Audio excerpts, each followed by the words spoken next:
we have looked at how have ჩვენ დავაკვირდით თუ როგორ ვრცელდება სითბური ტალღები განსაკუთრებით მაშინ, როცა ძალიან ცხელა.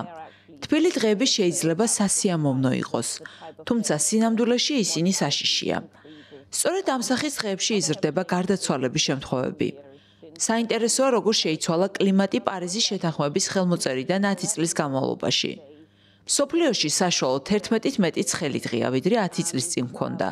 ეს ნიშნავს, რომ გლობალურად საშუალოდ 11 დღე იქნება, როდესაც სიკვდილიანობის ალბათობა გაიზრდება. განსაკუთრებით საშიშია გარეთ მომუშავე და ხანდაზმული ადამიანებისთვის, რომლებსაც უკვე აქვთ დაავადებები. თუმცა თუ დედამიწაზე ტემპერატურის ზრდა გაგრძელდება, ეს ნიშნავს, რომ თითქმის 2 თვის განმავლობაში ისევ ცხელი დღეები იქნება.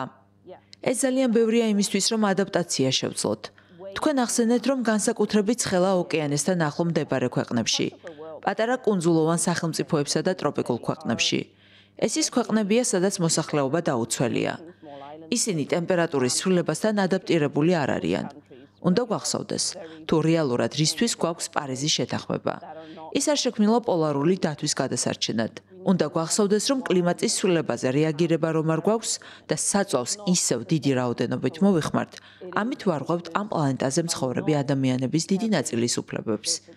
მიუხედავად იმისა, რომ პარიზის შეთანხმება მოახდინა ისეთი სცენარის თავიდან აცილება, რომელსაც ჩვენ ყველაზე უარეს ან საბაზისო სცენარს უწოდებდით, ჯერ კიდევ ბევრი რამაა გასაკეთებელი, რომ რეალურად უფრო დიდი ამბიციები გვქონდეს და ადამიანები უკეთ დავიცვათ.